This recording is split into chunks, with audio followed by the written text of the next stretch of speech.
Hello, everyone. Hello. So we're back for another one of these Mortal Kombat videos. Yeah. And today... What was the last one again? Deadly I don't Alliance. remember it. Deadly Alliance. Oh, I'm sorry. I was so bland I completely forgot. Okay, now you're just being facetious. 100%. So... Today we are going to be trying to see if the character rosters in the... It is not. It is not, So... Pull it up, because I can't remember half the roster in this game. But Well, new characters are pretty forgettable. here we have MK6, which is Mortal Kombat Deception. This came out about 2 years after Deadly Alliance, and I remember being super stoked for this one. The campaign for this one, like, the commercial campaign for this, was actually pretty heavily... There's a lot to it, I think, if I remember correctly. I think a lot of it was, before we talk about anything story, they brought back a lot of old characters we haven't seen in a long time. And I think that's what they were hyping a lot. Like, especially Baraka. Yeah, Baraka Molina They hyped the hell out of Baraka. But once he gets the roster up, we'll go ahead and talk about the plot, and then we'll talk about the fighting and all that fun stuff. So, Deception, of course, takes place after Deadly Alliance. And I mentioned in my Deadly Alliance video that I wouldn't talk about the ending of Deadly Alliance until we got to Deception. And here's why. The beginning of Deception is the ending of Deadly Alliance.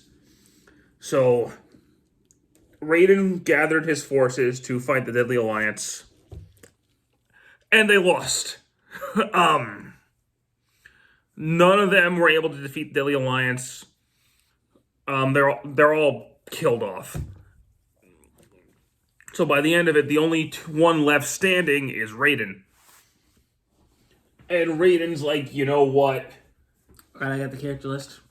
He's like, alright, I gotta stop this. So he challenges Shang Tsung and Quan Chi. And almost beats them. It's a really good fight. This opening is fantastic. It's probably the best looking opening. Of the three. Best looking. I said. Of the three of this trilogy, this has the coolest intro. And Raiden... I'm not gonna... No, I think the next game has the best intro. We'll talk about that later. But Raiden actually almost defeats them. Yeah. But Until Shang Tsung absorbs a soul blast him, they tag team him, and... They pretty much got a pot shot on him, and then it was just game over. So they defeat Raiden. So honestly, they kind of beat him like they beat Liu Kang, where it was a sneak tactic. Mm-hmm. Well, Liu Kang was only fighting Shang Tsung. Raiden was fighting the both of them. Well, you know what? I'll argue this. Had Liu Kang known Quan Chi was there, he would have been able to beat both of them. You think? Okay, because Raiden was pretty much had that fight. Liu Kang's able to beat Shao Kahn. He could take Shang Tsung and Quan Chi. Yeah, I had the feeling. If Shang Tsung didn't absorb a soul and blast him, Raiden would have won the fight. But, yeah. They win because they had actually fully been able to resurrect the army of the Dragon King. They look at each other and they're like, "Fuck you!" Yeah, they just go from 0 to 100. And they literally Shang Tsung just like stares at Quan Chi's belt. He shares a Shinnok's amulet, and it's game over. It's like, all right, we're doing this. So they turn to each other, and Quan Chi ends up winning. And then you hear something laugh. Wait, what? You hear something laugh. Like, evil laugh. You hear an evil laughter. I thought it was footsteps. I didn't... Oh, then you hear footsteps. You hear the laugh first. I have to rewatch the opening. Then as soon as we're done with this, I'm rewatching You'll hear something stomping. You don't know what's going on. Oh, yeah. By the way, this is all being narrated by some old guy. I'll talk about who that is later. And you hear something stomping, breaks in. You see this giant monster that looks like a dragon with wings. Onaga, the Dragon King. Yeah. This is the first time they built up a boss character from the previous game. This has never happened before. They had teased the Dragon King in the last game, and now here he is. He's here. And Quan Chi's like, oh no. Can we just talk about his design, though? Oh, I love Onaga's design. This design is awesome. As much as I said in the last video how the design for the characters isn't too great in this particular trilogy of games. Onaga, however, Onaga's awesome. Oh my god, he is so what I want to say, he's so over the top. So It's great. Quan Chi and Shang Tsung were able to defeat Shao Kahn together. Okay, we'll talk about that in a second. Quan Chi blasts Onaga. I almost said Shinnok. Onaga. Nothing happens. Shang Tsung gets up. They both blast Onaga, and he's just like he's literally just walking through it. He's not powering through. He's just like this is a lovely It's not even bothering him. Honestly, it's probably bathing him. And so then Raiden gets up, and he's like, "All right, we're all doing this." They can't do anything to this when guy. Raiden joins in, it's more of a struggle for Naga. Let's be fair. Barely, but still, he's like, okay, hang on, I'm gonna get there. They're trying, but he's just coming. And Raiden's realizing we're not gonna beat this guy. We're fucked. So he blows himself up, destroys. Yeah, Raiden commits suicide. Kills Shang Tsung, kills Quan Chi, kills himself, kills the army. Onaga just tanks it. Tank's not even a word. Onaga's like, that was a thing. Like, the narration is like the blast had little effect on the Dragon King. So literally, it's the equivalent of this. It did nothing to him. At this point in the storyline, Onaga was the most powerful boss character we had seen. Because Raiden, that would have probably killed Shinnok and Shao Kahn a couple times over. Probably. That did nothing to Onaga. So now Onaga has Shinnok's amulet. But is it really Shinnok's amulet? It's more his. It was his amulet. Anyway, so the reason Onaga's here now, we're going back several decades. Don't forget, we gotta talk about certain characters ending from the last game. We're getting there. Don't worry. We're gonna go full circle here. Okay. So the thing about Onaga was before Shao Kahn was the Emperor of Outworld, Onaga was the Emperor of Outworld, and Shao Kahn poisoned him in his sleep. Because Shao Kahn could not take him in a fight. Oh no, no. Pretty much what Raiden is to Earthrealm, Shao Kahn was that to Outworld. Mm-hmm. Which is very interesting. So Shao Kahn's a god. Is he though? Shao Kahn's a god. Okay. But Shao Kahn knew he couldn't beat Onaga, so he poisoned him. You know what's sad about that? They could have just used it like that in Annihilation.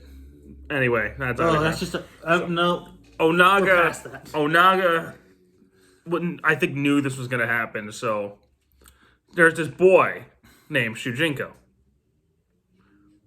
And, who was the old man who was narrating the intro. The main protagonist of this game is Shujinko, which literally translates, Shujinko means protagonist in Japanese.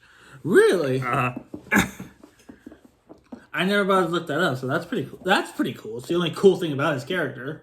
But he meets this spirit named Damashi, who sends him on a quest because Damashi claims that Shujinko is the champion of the Elder Gods. I'll talk about who that actually is in a second. It's actually quite funny. So he goes on this several decade quest to find the Kami Dogu, which are like honestly, the timelines just don't. They don't fucking make sense in Conquest. But I recently just rewatched the entire Conquest. We'll talk about Conquest mode. Yeah, we'll talk about it. But the point is, Damashi is Onaga who was manipulating Shujinko the whole time. Oh god, yeah.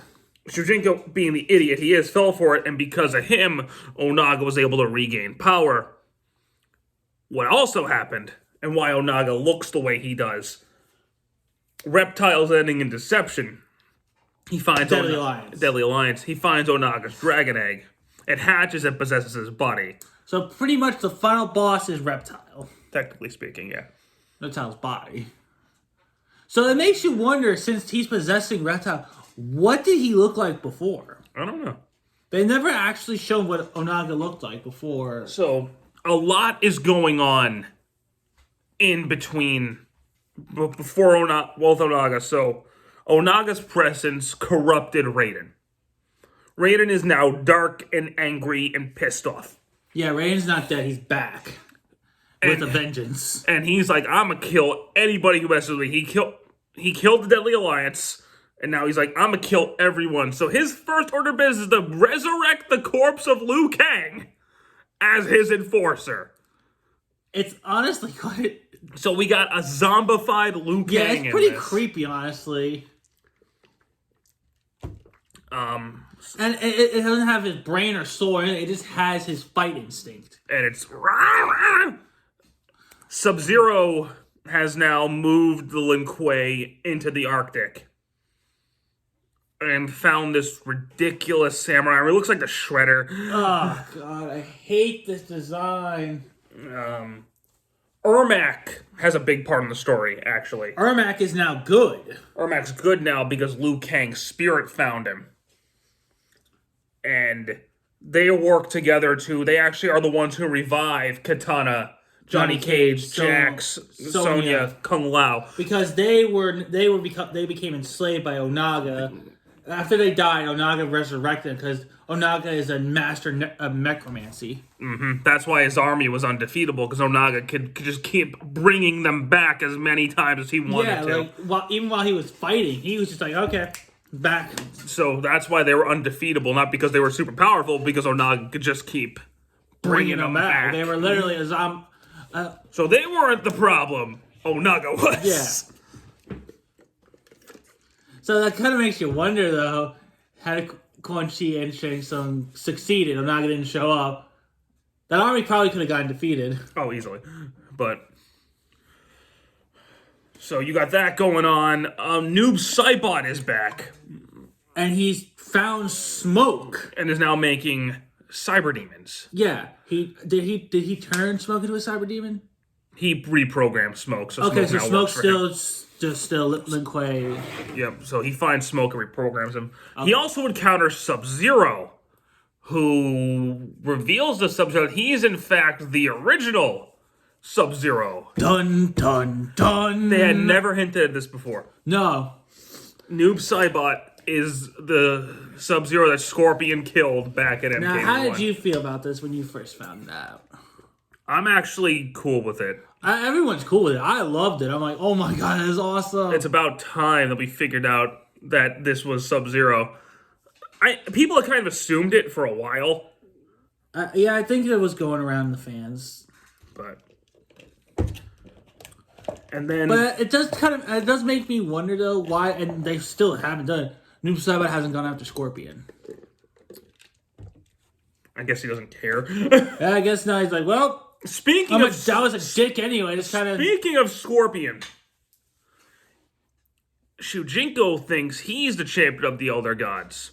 When Scorpion fell into that Soulnado, he found a portal before he got ripped apart and jumped through it. Found the Elder Gods, saw what was going on with Onaga and everything, and the Elder Gods made him their champion. Which is weird about who defeats Onaga, but we'll get there in a second. But keep in mind, Scorpion accepts, but only on one condition. This is going to play out in the next game. We'll talk about that. We'll talk about that when we get to Armageddon. Yeah, it'll play in the next game. Unlike Deadly Alliance, I am actually going to talk about Deception's ending here, because Armageddon doesn't really tell you the ending of Deception. But I feel like this is the only game where Scorpion's feels like an actual hero, so to say. I mean, he's clearly not. He's usually an anti-hero. Yeah, he's still technically an anti-hero. This is the most heroic, in terms of story and purpose, I think, for Scorpion. So, Shujinko is able to gather the little scraps he can of Fira. Everybody there. And he can. And Onaga had actually given Shujinko the power to mimic anybody's fighting style and absorb their power. Which would prove to be Onaga's undoing. Yeah, we'll discuss that in Conquest. Shujinko absorbs the fighting ability of everybody there. So pretty much all the good guys, they just do a last-minute assault on Onaga's castle. Shujinko absorbs all their power, destroys all the Kamidoku, and just starts pounding on Onaga. Before he could destroy Onaga, he just dissolves back into Reptile. Nightwolf had done a ritual in the Netherrealm and trapped Onaga's soul down there. Yep. So Shujinko and Nightwolf together defeated Onaga. That's pretty cool that they let Nightwolf do that, though. It sucks that Onaga, being such a cool design, is such an underwhelming defeat. True.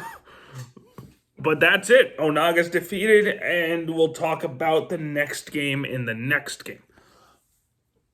Yeah, because actually Katana's ending ties into the next game. One more thing in the story I completely forgot to mention. But that's in the PSP version of the game. In the GameCube, this game was re-released on the GameCube a few months later. And they added 2 new characters. Speaking of that, Anthony, why don't you go ahead and pull up the roster for me? Yeah, I guess we'll talk about the characters right now. So returning character-wise... Oh, no, we're going to go with the new characters first. We'll talk about the new characters first, then we'll talk about the returning characters. So, Ashra, she's actually not that bad. What? I don't think she's that bad. I like her design, actually. I think it's... As a character, she's whatever, but her design is cool. Wasn't she a demon She's a demon from Netherlands trying to become good. That could be done a whole lot better. I think if they were to bring back Ashra now, maybe do her a little better. I think she could be pretty cool. Dairu? Who cares? Who the fuck is Dairu again? He's that weird bald ponytail dude. Oh, he's like that monk dude. Okay. Who sucks. Gives a shit? Darius. Okay. I like Havoc. Havoc's cool. Havoc's dope. Havoc's cool. Havoc needs to come back. I would love him to come back. He's in the MKX comics. Yeah, he is. Hotaru, you're lame. I don't care about you. Yeah. Kira, sure. She's with the Black Dragon. Yeah. Cobra. I hate this motherfucker. All he is a Johnny Cage substitute. Literally, I think he has like the same fighting stance as Johnny Cage in this. He's just a palette swap. So that's your least favorite MK character? That is my least favorite MK character because he's nothing. Nothing. He's just a Johnny Cage replacement. Onaga's the boss character. Oh, I love Onaga. I think Onaga's badass. I think Onaga is really badass. I need some water. And then you have Shujinko, who... I don't like him. I don't. He's an old man who has no unique movesets, and his fighting styles are all Kung Lao's from Deadly Alliance. Wait, what? His fighting stances are all the same as Kung Lao's from Deadly Alliance. Cobra's for Johnny Cage. Mm-hmm. Shujinko is just Kung Lao with everybody else's moves. I mean, Shujinko, the ideas could be cool, but he's such a nothing. I don't like Shujinko either. Now, something that is cool about Deadly Alliance's roster is that they bring back a lot of iconic Mortal Kombat characters. So we'll start with the one they promoted a lot, Baraka. Baraka's back, and I'll give this game credit. It did make me a Baraka fan. Baraka is really cool in this. I like his design. I like the arm. I like Baraka. Yeah, Baraka's design is actually pretty cool. Baraicho's back. He was one of the better characters of Deadly Alliance for sure. Ermac's back, and he is like a mummy now. I'm not a fan of this look for Ermac. I like it, actually. I like this design for Ermac because it makes him unique to the other ninjas. I guess. I do like Ermac as a good guy, though. I really like that for him. Yeah, no, Ermac's really cool. Jade's back, which is interesting. Yeah. Cabal's back, so he didn't die. He killed Movado and got his hook swords back. Yeah. Go Cabal. We're fans of Cabal. Kenshi's cool. I still like Kenshi. I think Kenshi's cool. Li Mei's back. Okay. Yeah. I'm gonna save for last. They didn't promote you being in the game at all.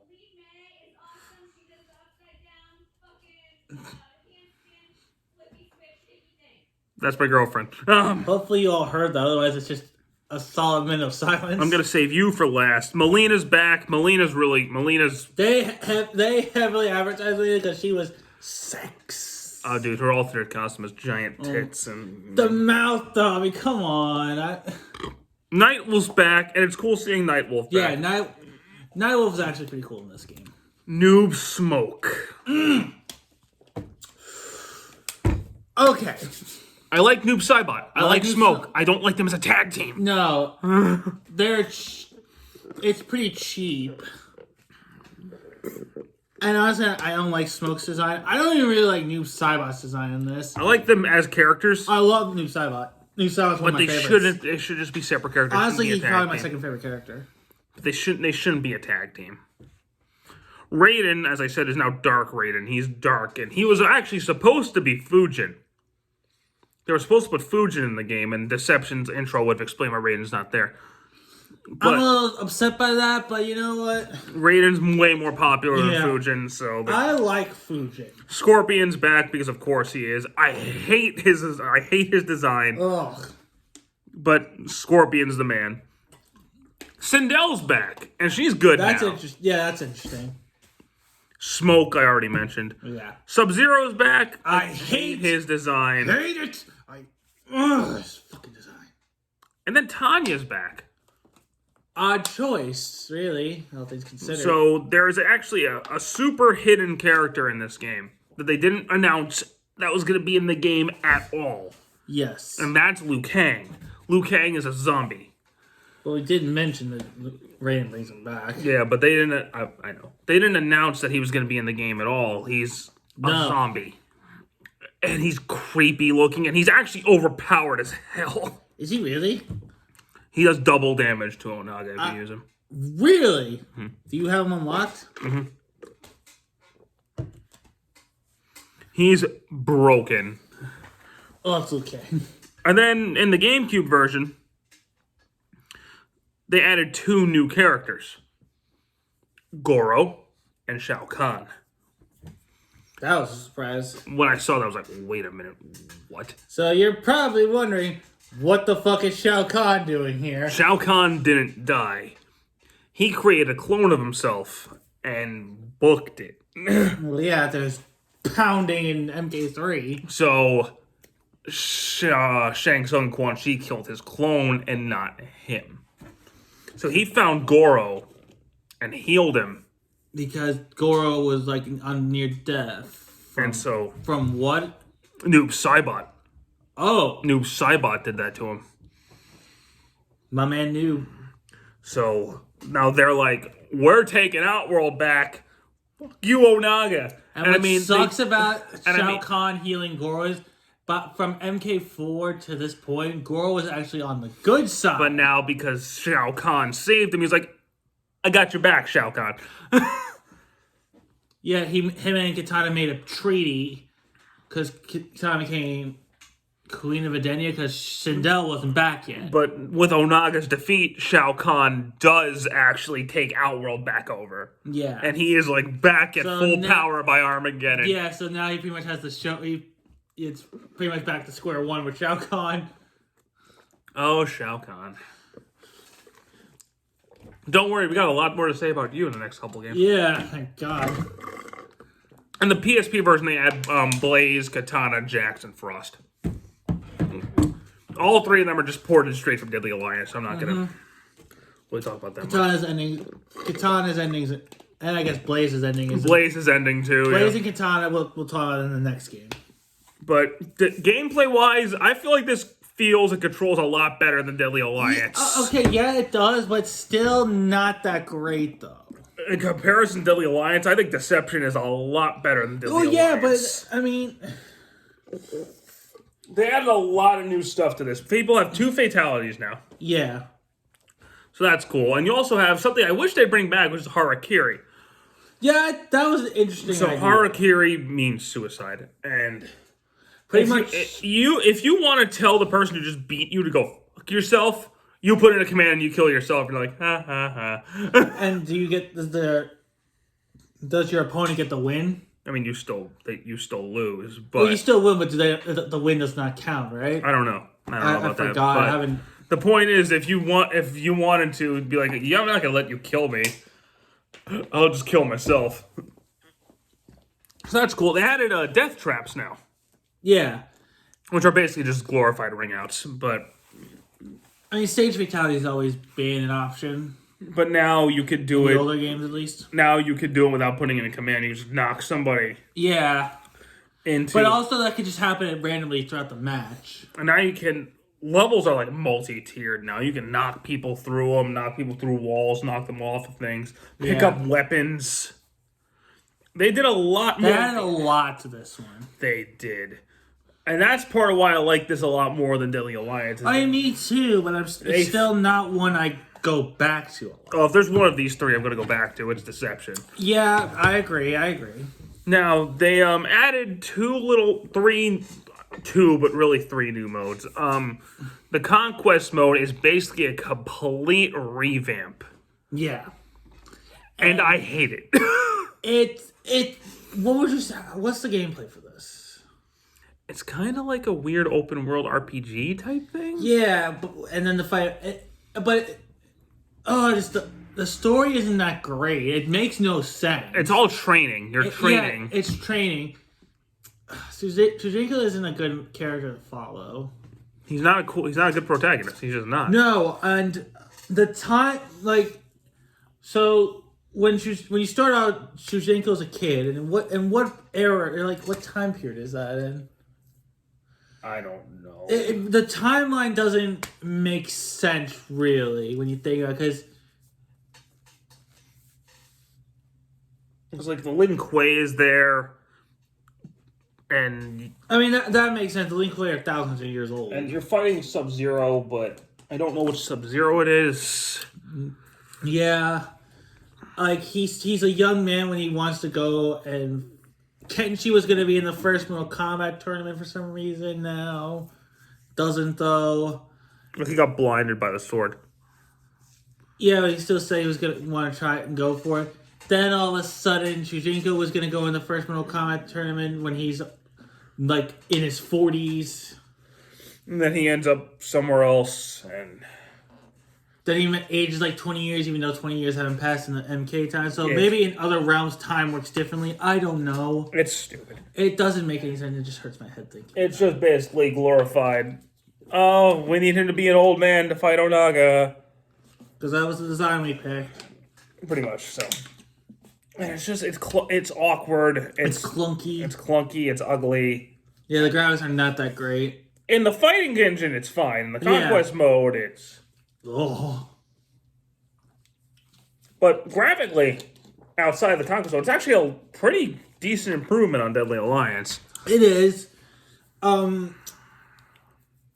It's just bland. It's not mediocre like Deadly Alliance. The blood effects are better. The character designs are mostly better. It's just the same thing. It's just too busy. Too busy. In my book. The level designs are a lot better in this one. Yes. The levels are a lot better. The boss character, I think, is a lot better. Onaga is way better than Yes, absolutely. Onaga's the best thing about this game. But otherwise, it's standard Mortal Kombat tier. The sub-boss is Noob Smoke, so I guess that's why they're a tag team. Yeah. For the sub-boss. I wish they had a unique sub-boss, like Onaga had a henchman or something, but... whatever. Then there's chess combat. Ugh. Which is ridiculous. Puzzle combat. Which is basically, what's the Street Fighter one? Oh, I don't remember. Super Puzzle Fighter 2 Turbo or something? Something like that. It's basically a parody of that. And then there's Kart Battle. No, that's an Armageddon. Oh, that's an Armageddon? Okay. We'll get to that. Oh. Chess combat is basically just a chessboard where the pieces land, they fight. That's what it is. You played that a lot. I was fucking 12 when this game came out. And it was all the ninjas. My teams were all, it was like Ermac, Sub-Zero, Smoke, Scorpion. I will say straight up though, I put a lot of hours into this compared to Deadly Alliance. Yeah, you did. And the crypt is also nowhere near as big. It's actually a lot easier to unlock. But part of the problem is you have to go through conquest mode to unlock all the good stuff. So it's like you're forced to play the conquest mode. Because that's the best way to get currency. Especially with currency, you find you can only unlock 3 characters from the... Huh? You can only buy like 2 or 3 characters from the crypt itself. Everything else you have to find in the conquest mode. You're kidding. The only characters I remember unlocking from the crypt are Noob Smoke, and Jade.